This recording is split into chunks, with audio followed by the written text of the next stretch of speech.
The warning. The command chamber aboard the Krethax flagship Eternal Conquest hummed with quiet efficiency. Commander Zalthor stood before the massive viewport, his forearms crossed behind his chitinous back. His species had ruled 17 star systems for 3 millennia, and not once had they encountered resistance they could not crush within solar cycles. Zalthor was a mountain of muscle and armor. His exoskeleton gleamed like polished obsidian, and his compound eyes reflected the light of distant stars and thousands of tiny fragments. He had earned his position through conquest, not politics. 63 battles. 63 victories. His record was perfect. Behind him, his second-in-command, Subcommander Rixtal, approached with careful steps. The younger officer knew better than to interrupt the commander's contemplation without good reason. "Commander, the Deep Space Reconnaissance report has arrived," Rixtal said, his voice carrying the clicking undertones of their language. Zalthor turned slowly. "The new species?" "Yes, Commander. The beings who call themselves humans. The survey is complete." A holographic display materialized between them, showing a blue and green planet orbiting a yellow star. Data streams flowed alongside the image, detailing atmospheric composition, gravitational measurements and population estimates. "They call their world Earth," Rixtal continued. "A single planet, no significant colonies yet beyond their own star system. Primitive faster-than-light capability, barely 5 generations old. Military forces divided among multiple nations. No unified government." Zalthor studied the data with interest. "Population. 8 billion individuals, Commander. All concentrated on the homeworld and a few orbital stations. Weapons capabilities? Nuclear fission and fusion devices. Chemical propellants. Kinetic weapons. Nothing that could threaten a Krethax battlecruiser." Rixtal paused. "They appear vulnerable, Commander. Ripe for absorption into the Empire." Zalthor was about to respond when another figure entered the chamber. This one was hunched and ancient, draped in robes that seemed to contain more years than fabric. It was Keeper Valmas, one of the archivists who maintained the Empire's historical records. "Commander Zalthor," the old one wheezed, "I have come with urgent information." Zalthor felt a ripple of annoyance. The archivists rarely left their library vaults. "Speak quickly, Keeper. I have a campaign to plan." Valmas approached the holographic display, his ancient eyes studying the image of Earth. "This world. These humans. I have found references in the ancient texts. Records from the old explorers, those who traveled beyond our current borders thousands of years ago." "The old explorers encountered humans?" Rixtal asked with surprise. "No," Valmas said slowly. "But they encountered something similar. A species that exhibited certain characteristics. The records warned against engaging them." Zalthor's mandibles clicked with impatience. "What characteristics?" The old archivist pulled up another display, overlaying it with the human data. Ancient text scrolled past in the old language. The old explorers called them the Persistent Ones. They noted that these beings fought beyond reason. They recorded instances where individuals continued combat even after sustaining mortal injuries. They documented a psychological trait the explorers termed endurance madness. "Every species fights when cornered," Zalthor said dismissively. "Not like this, Commander." Valmas's voice grew more intense. "The records describe warriors who lost limbs but continued attacking. Populations who chose mass death over submission. A cultural obsession with concepts they called honor and sacrifice. The old explorers left them alone, Commander. They deemed the cost of conquest too high." Zalthor felt his irritation grow. The old explorers grew soft in their final centuries. That is why their civilization fell and ours rose. I will not be frightened by ancient warnings about species that may not even exist anymore. "Commander, please," Valmas pleaded.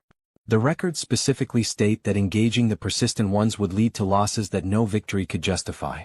They warned that these beings form bonds with each other that transcend survival instinct. They warned that hurting one would bring the wrath of many. They warned." "Enough." Zalthor's voice echoed through the chamber. "I have heard your warning, Keeper. It is noted and dismissed. The humans are primitives playing with technology they barely understand. We will take what we wish from them, and they will learn to serve the Empire like all the others." Valmas bowed his head in resignation. "As you command, Commander. I have fulfilled my duty by bringing you this information. What you do with it is your burden to bear." The old archivist shuffled out of the chamber, leaving Zalthor and Rixtal alone once more. "Shall I disregard the Keeper's warnings, Commander?" Rixtal asked. "You shall. Prepare the fleet. We will conduct a demonstration of power. There is a human outpost in the border region, a mining colony called Epsilon 7. Small, isolated, perfect for our purposes. Zalthor's compound eyes gleamed. We will show them the might of the Krethax Empire. We will give them a chance to surrender peacefully. And when they do, the rest of their species will understand their place in the galaxy. And if they do not surrender, Commander? Zalthor turned back to the viewport, watching as 3 more battlecruisers moved into formation alongside his flagship. Then we will teach them the same lesson we have taught 63 other species. Resistance is futile. Submission is inevitable. The Empire always wins. The fleet began its journey toward human space. The warnings of ancient archivists faded into the background, dismissed as the fearful whispers of a bygone age. Commander Zalthor had never lost a battle. He had never retreated. He had never failed. He did not believe that a species of soft, short-lived primitives would be the first to change that record. In the days that followed, as the Krethax fleet crossed the void between stars, Volmas sat alone in his archives. He read again the ancient warnings, his old eyes tracing words written millennia ago. And he wondered if Commander Zalthor would live long enough to understand why those warnings had been written at all. The Reckoning. Epsilon 7 was not an impressive sight. The mining colony clung to a barren moon, a collection of pressurized domes and processing facilities that extracted rare minerals from the lifeless rock. 3,000 humans called it home. Miners, engineers, a few families who had followed opportunity to the edge of explored space. When the Krethax fleet emerged from faster-than-light travel above the colony, the residents had no chance to flee. 4 massive battlecruisers blocked every escape route, their weapon systems powered and ready.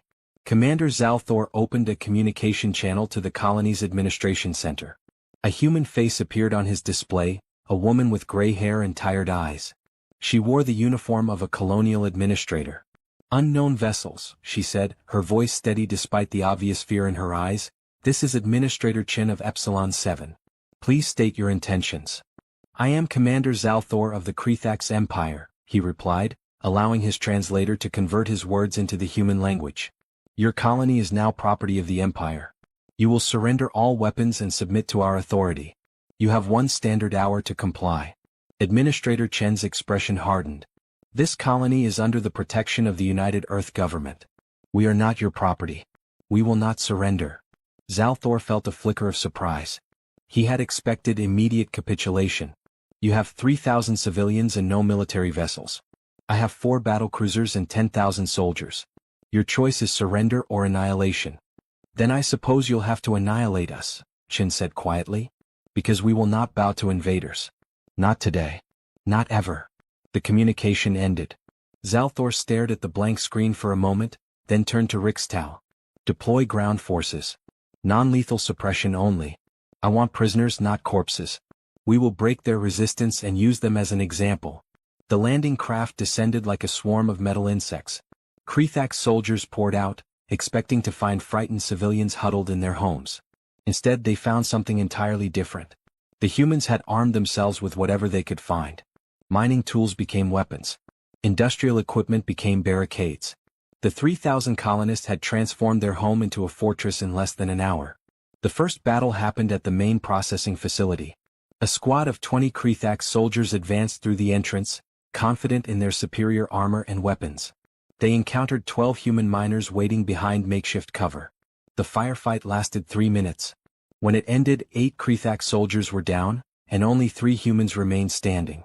But as the surviving Krethax soldiers moved to secure the area, something happened that would haunt Commander Zalthor for the rest of his life. One of the fallen humans, a man who had been shot through the chest and shoulder, pushed himself up from the ground. Blood poured from his wounds. His breathing was ragged and wet. By every medical standard, he should have been unconscious or dead. Instead, he picked up his mining laser with shaking hands and fired. The beam caught a Krethax soldier in the head, dropping him instantly. Then the human fell forward, weapon still clutched in his dying grip. The report reached Zalthor within minutes. He dismissed it as an anomaly. Then more reports came in. A human woman with a shattered leg continued to operate a heavy loader, crushing 2 Krethax soldiers before she passed out from blood loss. A teenage boy, barely old enough for military service, detonated an improvised explosive rather than let a squad capture his family's dome. By the 4th hour, Zalthor had lost 300 soldiers. The humans had lost more than 800. But the remaining humans showed no sign of surrendering. "Commander," Rixtal said, his voice strained, "our soldiers are reporting psychological trauma. They say the humans keep fighting even after mortal wounds. They say it is unnatural. Impossible." Zalthor watched the tactical displays, seeing his forces bogged down across the entire colony. "Increase the intensity of our assault. Lethal force is now authorized. We will end this quickly." But the humans did not break. When cornered, they fought harder. When wounded, they fought longer. Administrator Chin herself led a group of civilians in a desperate defense of the colony's medical center, using furniture and equipment to hold off Krethak's soldiers for 2 full hours before reinforcements arrived. On the 6th hour, Zalthor made a decision he had never made before in his military career. He ordered a retreat. The Krethak's forces withdrew to their landing craft under covering fire, leaving behind 400 dead soldiers. The humans had lost nearly 2,000. But Epsilon 7 remained in human hands. As the fleet pulled away from the moon, Zalthor stood at his viewport, watching the colony's lights grow distant. His perfect record was broken. His invincible reputation was shattered. "Commander," Rixtal said quietly, "what are your orders?" Zalthor was silent for a long time. Then he spoke, his voice heavy with something that might have been respect or might have been fear. "Send a message to the Empire. Mark human space as forbidden territory. All vessels are to avoid contact. Commander, the Council will demand an explanation. Tell them the truth." Zalthor turned from the viewport. "Tell them we were warned. Tell them the old explorers were right. Tell them that humans are not a species to be conquered. They are a species to be avoided. But Commander, with enough forces." "You do not understand," Zalthor interrupted. "We killed 2,000 of them today. And they did not surrender. They did not flee.